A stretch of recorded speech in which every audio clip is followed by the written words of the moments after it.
Greetings, good people. My name is Jimmy Warren, and you are here watching ArkanTalk, an Arkansas Times exclusive. And today we have Miss Jamee Mcadoo. Jamie, thank you so much for coming on. How are you today? I'm great. How are you? Awesome, awesome. For everybody who doesn't know, tell the people a little bit about yourself. Well, my name is Jamee Mcadoo, also known as Jim. J-E-M are my initials, but also like a gem, a G-E-M. I'm rare, unique, worth millions, da-da-da-da-da. I'm a professional poet, an award-winning playwright, a former on-air radio personality, and a published author. I published a book of original poetry at the age of 16 that touched on various topics that I have been dealing with throughout my life.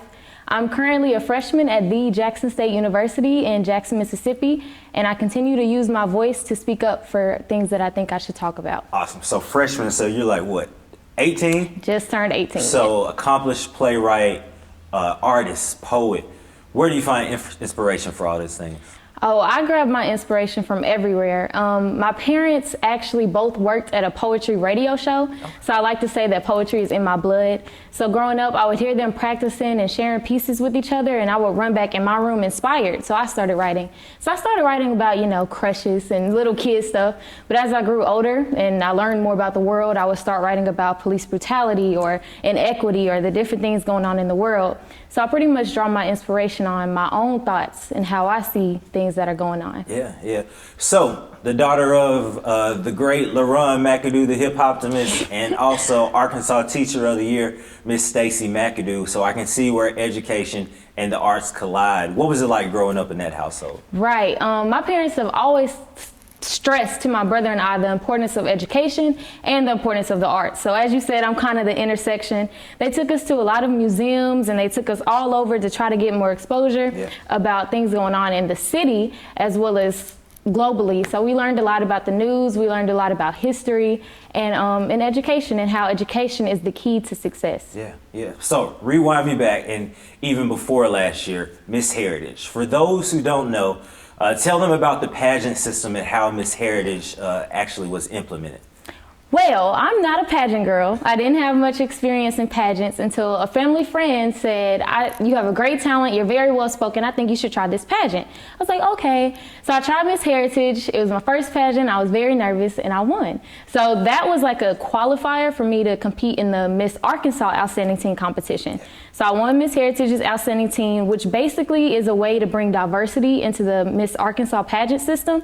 So I was the only black competitor out of the 39 teens in the competition, and I placed third runner-up, so top 5. Yes. And I won awards every night. I won Alpha Talent, Alpha Best Interview, and Alpha Best Onstage Question. Yeah. And for those who don't know, in the pageant system, when you're talking about awards, those translate into scholarship dollars. And I saw on social media, which I know that you're very social media heavy, that you were actually pouring into the younger generation by telling them what different scholarship opportunities are out there. If you don't mind, can you tell or just talk about how your scholarship journey was and what you were able to accomplish with scholarship money? So my mother always said she's not paying for college. She said my brother and I are leaving college debt-free. So scholarships have always been the route to go for us. And monthly, I would go to my counselor's office. I would ask teachers, do you know any scholarships that could apply to me? So I always try to tell high school seniors currently to talk to teachers. They love students who are who are asking for scholarships. Talk to your teachers, stay in your counselor's office. If you have a hobby, search stuff that could pay you for your hobby. My parents also always taught me to monetize my talents. So I made a lot of money selling my books or performing different places.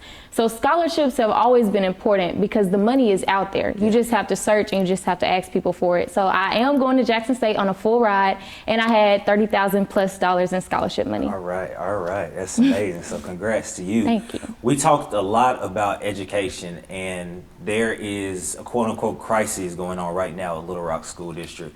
What was it like for you leaving or graduating from Little Rock School District? Central High graduate, correct? Graduated from the prestigious Central High. What is it like now that you're gone off and completed your first semester of college? Looking back, how do you feel, or what's your thoughts on what's going on? Well, it's very different because I do attend a HBCU. So this whole semester I've been surrounded by people who look like me. Then I came back a couple of weeks ago and we did the Little Rock School District Equity Tour, where we toured 2 different schools in the Little Rock School District and compared the resource deficit. And we wondered, why does this school in this neighborhood look like this and this school in this neighborhood look like this? So we discussed it, and it was interesting to leave my HBCU environment and come back home and see how inequitable it is between the school districts here. I believe that every student deserves a first-class education, every citizen deserves a world-class education, and every student deserves equal education, but there are more resources in certain areas of Little Rock than there are in others. Absolutely. So as a former or as a Little Rock School District alum, what message would you tell if you had the opportunity to talk to the Board of Education or anyone? What message would you tell them from a former or recently graduate? I think I would tell them to truly put the kids first. What do you think is the best environment for the students? Because a lot of times I feel like people in power of education are thinking from a money standpoint, or are thinking from their own personal perspective. And some of them didn't have education experience. So I would say to talk to the teachers and talk to the students to try to truly figure out what's best for the kids, because that's what education should be about. Absolutely, absolutely. So what's next? What's coming? We have an album coming, a new book? Yes, me and my brother have been discussing a little poetry EP, and I was like, Narelle, who's my brother, I was like, Narelle, people don't really listen to poetry albums, and he's like, exactly. So I possibly might come out with a spoken word EP. We've been thinking about doing YouTube, just little small stuff, but I know 2020 will be a successful year for my art. Who are some of your favorite poets? Ooh, favorite poets. I like Rudy Francisco, CEO Narelle, that's my brother. And I don't really research older poets because I feel like the poetry environment has changed. So like most people would say Maya Angelou or Langston Hughes. I don't really read the poets that they expose us to in school. So, and the world is changing with social media. So a lot of my favorite poets are people who I don't know their name. I just saw a random video on Instagram and I like it and I replay it all the time, or I came across something on YouTube. So it is kind of a different poetic environment in that I don't necessarily know that there are favorites in the game, but there are people who I can spot on social media and I'm like, yeah, I like what they do. Awesome. And so, yeah. Okay. I'm gonna put you on the spot. I want to hear a poem. Okay, well, I'll do my one that recently went viral with 20,000 views on Instagram. Just 20,000? I know, just 20,000, but we're still shooting for higher. Entitled Coastin'. All right. Lately I've been coasting, lately I've been floating, lately I've been coasting, lately I've been. It's easy to face darkness when you believe in light. Ignore when things go left, know it'll all end up all right. Smile despite pain because a rainbow needs rain. Never talk about yourself in vain. Diamonds can only form through pressure. Know that you are a treasure, that you grow through what you go through, that you're a gem, nothing lesser. You are a work in progress. You are a work of art, but it's a process. I realized this and I've been content ever since. Carefree, but not careless. Self-driven, but not selfish. Living life and loving life with no regrets. And lately I've been coasting, lately I've been floating, lately I've been coasting, lately I've been. Awesome. Thank you. Yes, love it. Last thing, 10 years from now, you got a long longevity, maybe 50 years from now. What do you want the gym kind of brand or legacy to be? That's a great question.